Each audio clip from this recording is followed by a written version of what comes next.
नमस्कार। देखिए, भारत का संविधान सिर्फ कानूनों की एक मोटी सी किताब नहीं है।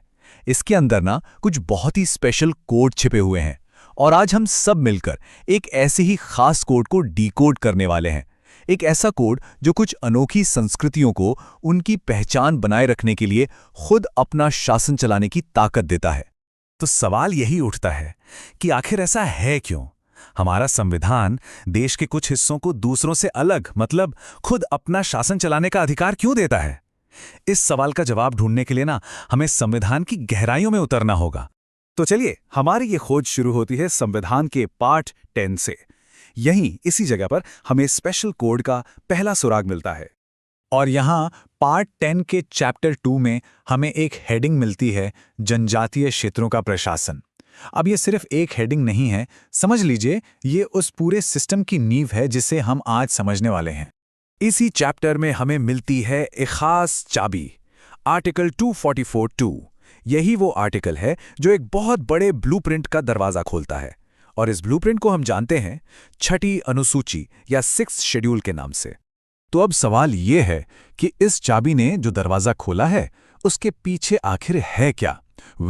उसके पीछे है छठी अनुसूची, सेल्फ गवर्नेंस यानी स्वशासन का पूरा ब्लूप्रिंट।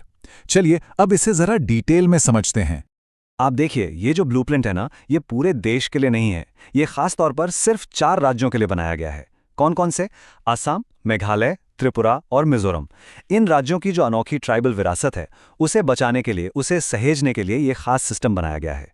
तो ठीक है, ये तो हुई थ्योरी की बात, लेकिन असल में जमीन पर यह सेल्फ गवर्नेंस काम कैसे करता है? इसका जवाब छिपा है एक बहुत ही पावरफुल संस्था में, जिसे कहते हैं स्वायत्त जिला परिषद, या शॉर्ट में कहें तो एडीसी। यही इस पूरे सिस्टम का इंजन है। अब ये एडीसी क्या है? इसे एक तरह की मिनी सरकार या कह लीजिए हाइपर लोकल सरकार समझिए। इनको अपने लोकल मामलों पर कानून बनाने और एडमिनिस्ट्रेशन चलाने की जबरदस्त शक्तियां दी गई हैं। और हाँ, ये शक्तियां सिर्फ नाम के लिए नहीं है।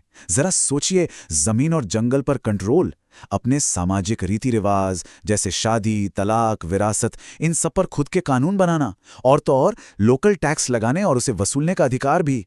ये होती है असली स्वायत्तता। इन सारी शक्तियों का मकसद सिर्फ एक है, एक बहुत ही सीधा और पावरफुल आइडिया कि आदिवासी लोग अपने इलाकों का शासन खुद चला सकें। लेकिन इतनी सारी पावर के साथ एक संतुलन, एक बैलेंस होना भी तो जरूरी है ना? इसीलिए इस सिस्टम में चेक्स, बैलेंसेस और सपोर्ट का भी एक पूरा इंतजाम किया गया है। और यहां पर रोल आता है राज्य के गवर्नर का। उनकी भूमिका बहुत इंपॉर्टेंट है। देखिए, एडीसी कानून बनाती है और गवर्नर उन कानूनों को रिव्यू करते हैं। उनके पास पावर है कि वो इन कानूनों को मंजूरी दें, उनमें कुछ बदलाव करें या चाहें तो उन्हें पूरी तरह रद्द कर दें। और अगर हालात बहुत बिगड़ जाएं तो वो काउंसिल को भंग भी कर सकते हैं। तो ये एक बहुत ज़रूरी चेक एंड बैलेंस का काम करता है। अच्छा, अब खुद का शासन चलाने के लिए सिर्फ पावर से तो काम नहीं चलेगा, पैसा भी तो चाहिए, राइट? और अच्छी बात यह है कि इसका इंतजाम भी हमारे संविधान में ही किया गया है। आर्टिकल 275(1) ये पक्का करता है कि केंद्र सरकार इन राज्यों को स्पेशल ग्रांट्स इन एड, मतलब एक तरह का सहायता अनुदान दे। और ये पैसा सीधे सीधे इन आदिवासी इलाकों के सोशल और इकोनॉमिक डेवलपमेंट पर खर्च करने के लिए ही होता है। तो ठीक है, हमने इस संवैधानिक रास्ता देख लिया, एडीसी की शक्तियां समझ लीं और पैसे का इंतजाम भी देख लिया। लेकिन अब आते हैं सबसे बड़े सवाल पर। इन सब का मकसद क्या है? ये पूरा का पूरा सिस्टम आखिर बनाया ही क्यों गया है? देखिए, इसका जो सार है वो इन 4 पिलर्स पर टिका है। पहला, अनोखी ट्राइबल संस्कृति और परंपराओं को बचाना। दूसरा, इन इलाकों को बाहरी दखलंदाजी से बचाना। तीसरा, सेल्फ गवर्नेंस और लोकल ऑटोनॉमी को बढ़ावा देना। और चौथा, ये पक्का करना कि डेवलपमेंट उनकी अपनी ज़रूरतों के हिसाब से हो, उन पर थोपा ना जाए। तो अगर इस पूरे कॉम्प्लेक्स टॉपिक को एक लाइन में याद रखना हो तो एक सिंपल सा फॉर्मूला है।